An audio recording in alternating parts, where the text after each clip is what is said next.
So what's up with all this beeping?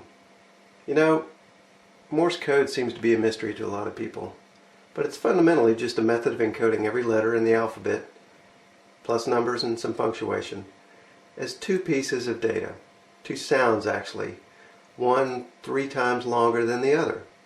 If you were to speak the two sounds out loud, one would sound like dit, the other one sound like da.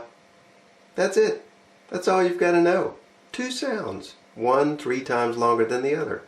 And you thought this would be hard. Pah!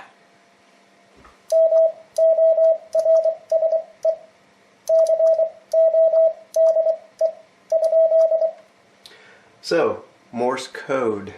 Why is it called Morse code? Well, Samuel Morse was a painter. A painter, you say? Yep, a portrait painter. Ah, you're thinking he must have painted numerology into his portraits, thus developing a code. No, nothing so cloak and dagger. The motivation for his invention was due to a sad event in his life.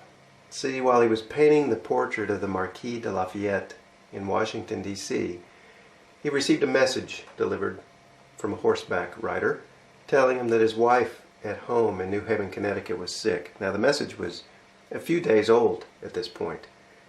He then received another message the following day that informed him that she had died. He immediately returned home, but she was already buried. Morse was heartbroken that his wife had been ill for days and he couldn't receive a message.